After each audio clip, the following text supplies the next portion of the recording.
Assalamualaikum warahmatullahi wabarakatuh. Alhamdulillah. Dengan NIM 2118101036 dari Prodi Informatika kelas PBOC. Baik, untuk kali ini kita akan masuk ke dalam sebuah materi pemrograman berorientasi objek. Dalam materi ini saya mendapatkan tugas yaitu membuat sebuah web form dengan modul dan konfigurasi membuat sebuah web form dengan objeknya itu kita menggunakan sebuah bahasa pemrograman C#. Nah, di sini saya sudah menyiapkan code-nya dan juga saya ini menggunakan aplikasi Visual Studio 2022. Oke, baik. Untuk pertama, untuk line 1 sampai line 6 ini adalah sampai line 9. Nah, ini adalah sebuah modul dari yang digunakan untuk pemrograman di bawahnya ini. Dan di sini namespace-nya saya beri nama dasar CRUD. Nah, karena ini yang nanti yang kita bahas itu adalah CRUD.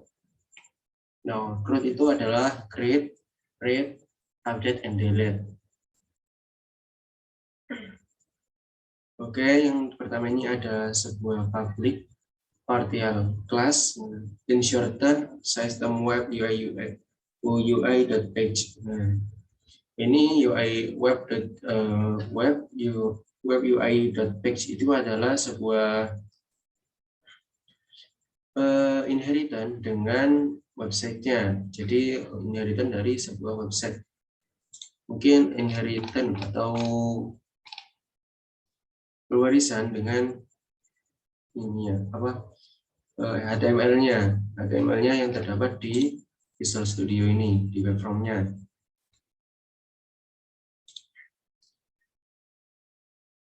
Nah, ini ada protected void, insert.click. Nah, ini juga mengambil fungsi dari PTN insert ini, dari menu insert.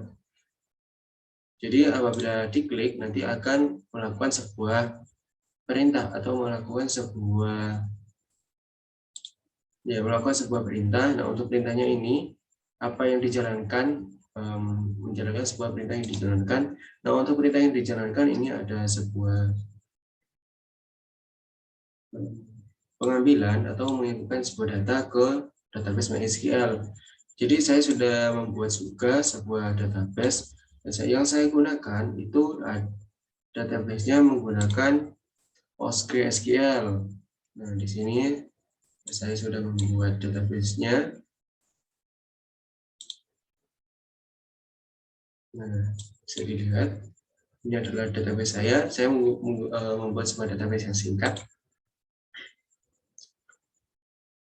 Nah, di dalam NPG-SQL ini ada server lokal. Servernya saya menggunakan localhost.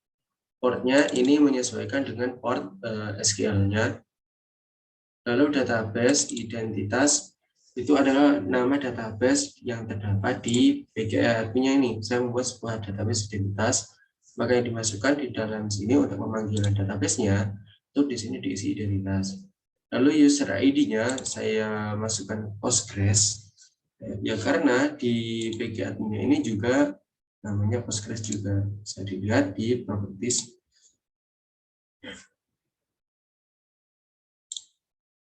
Nah, di sini ada username yaitu Postgres. Lalu portnya ini adalah 5432. Portnya ini saya gunakan yang default di saat penginstalan PostgreSQL-nya, PGA-nya. Lalu ini adalah password. Nah, untuk passwordnya ini password yang mau masuk ke dalam database-nya, tidak password master.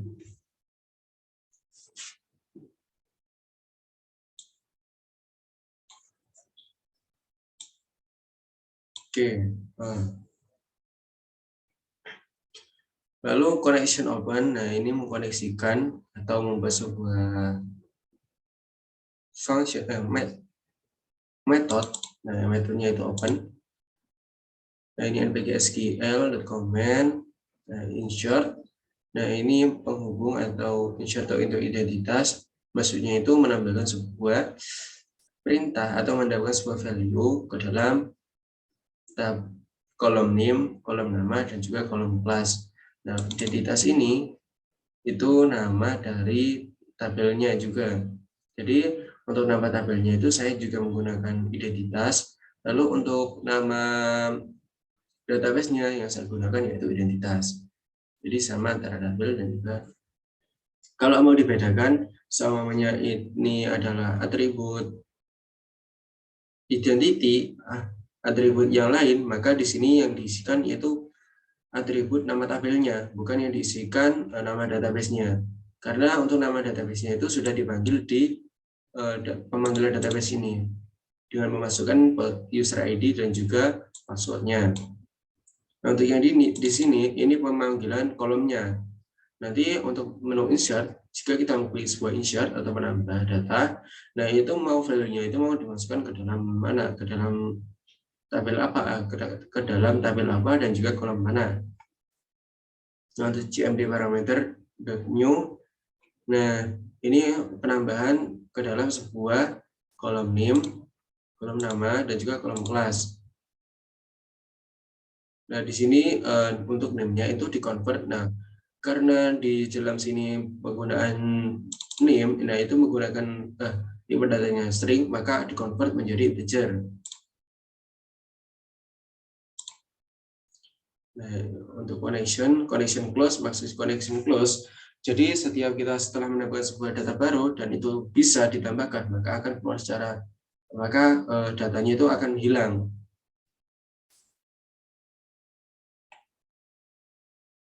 Nah, dan akan memberikan sebuah value atau perintah ya, menampilkan sebuah bukan pop-up, keterangan yaitu data has been saved. Nah, data telah tersimpan. Oke, untuk yang lainnya juga sama. Ya, ini kita tinggal yang untuk yang lainnya sama. Karena JRUD pastinya ada 4 data yang harus ditambahkan atau 4 protected void yang ditambahkan. Contoh ini ada updation, deletion, dan juga selection.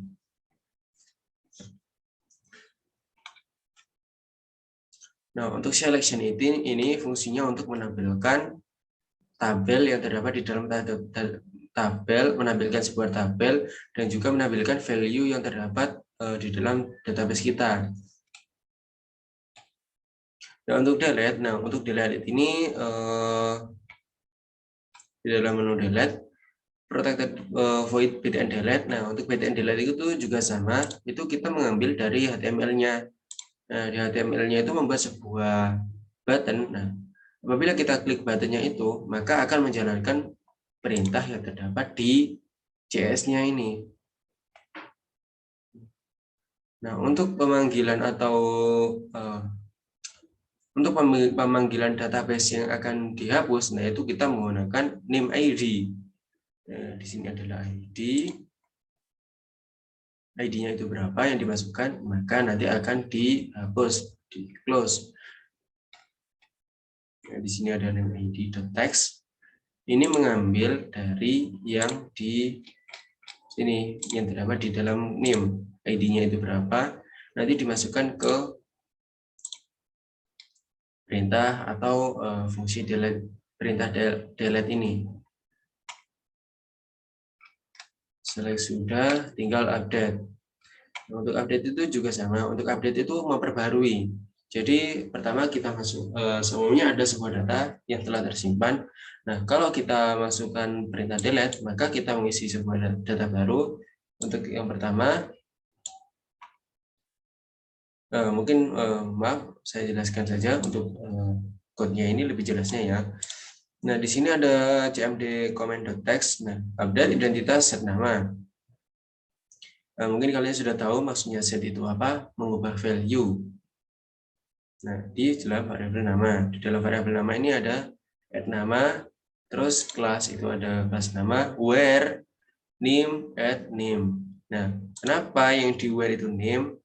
Nah, maksud dari where name ini memanggil kita memanggil primary key dari database-nya atau dari tabelnya itu, entity-nya. Pastinya kan sebuah tabel itu mempunyai satu primary key. Nah, ya untuk pemanggilannya atau update-nya kita panggil primary key-nya itu terlebih dahulu, lalu kita edit value di dalam lainnya atau kolom lainnya. Nah, untuk menu HTML-nya itu seperti ini. Oke.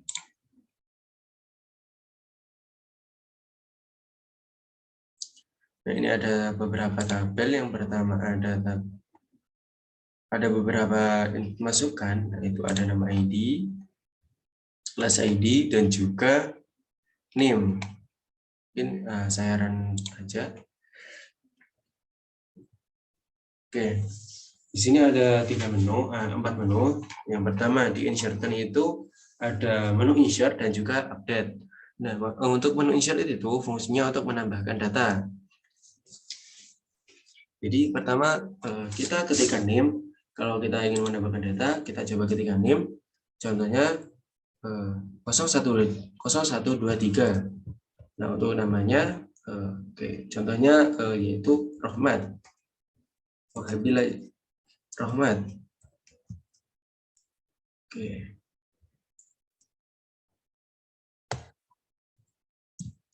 Nah, untuk kelasnya coba kita tuliskan kelas B5.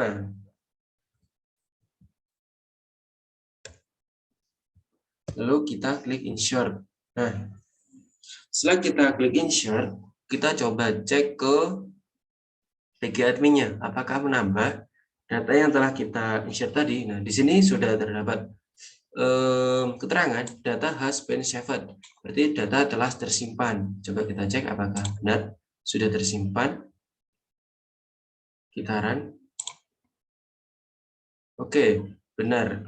Datanya sudah tersimpan dengan NIM 123. Lalu namanya Rohmat, kelas B5.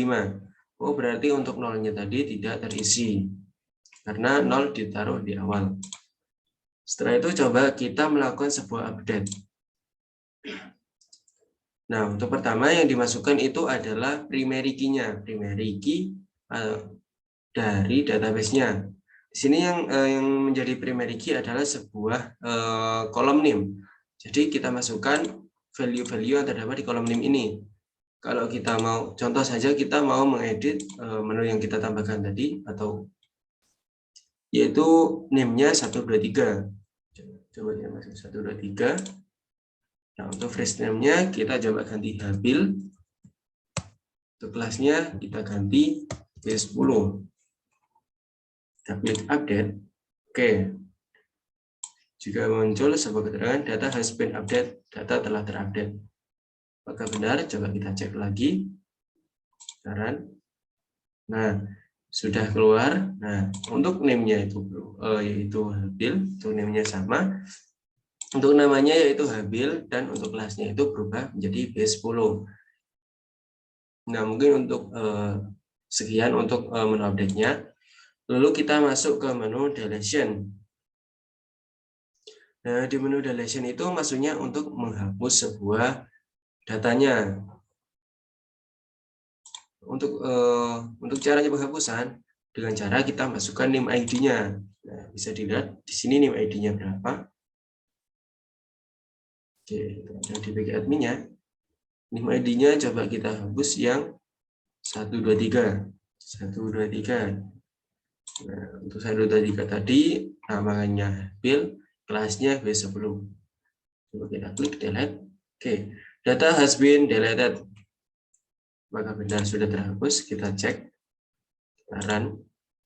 Nah, ternyata sudah hilang data dengan value name 123 dan juga nama Habil dan juga kelas B10. Saya itu agar kita tidak usah bolak-balik melihat ke PG admin-nya atau database-nya, kita fungsikan sebuah select. Nah, untuk select ini melihat data-data yang terdapat di dalam database. Nah, di sini saya sudah melihat select all data. Jadi, setiap kita menambahkan sebuah data, nanti akan langsung ditampilkan ke dalam select ini. Coba kita masukkan lagi NIM-nya. 1, 2, 3, 4, 5, 6, 7, 8. Contoh. Ini kebanyakan mungkin. Nah, 1, 2, 3, 4, 5. Dengan namanya Rizky. Kelasnya B9. Kita insert. Lalu kita select all data. Maka di sini akan langsung muncul. Menampilkan sebuah insertan baru. Yaitu fungsi dari select. Baik, mungkin cukup sekian untuk materi pertemuan kali ini atau hasil dari pengerjaan sebuah project membuat web form dan juga database dengan konsep CRUD, create, update, and delete. Mungkin cukup sekian dari saya. Mungkin kalau ada kekurangan saya mohon maaf sebesar-besarnya. Wabillahi taufiq wal hidayah. Wassalamualaikum warahmatullahi wabarakatuh. See you next time.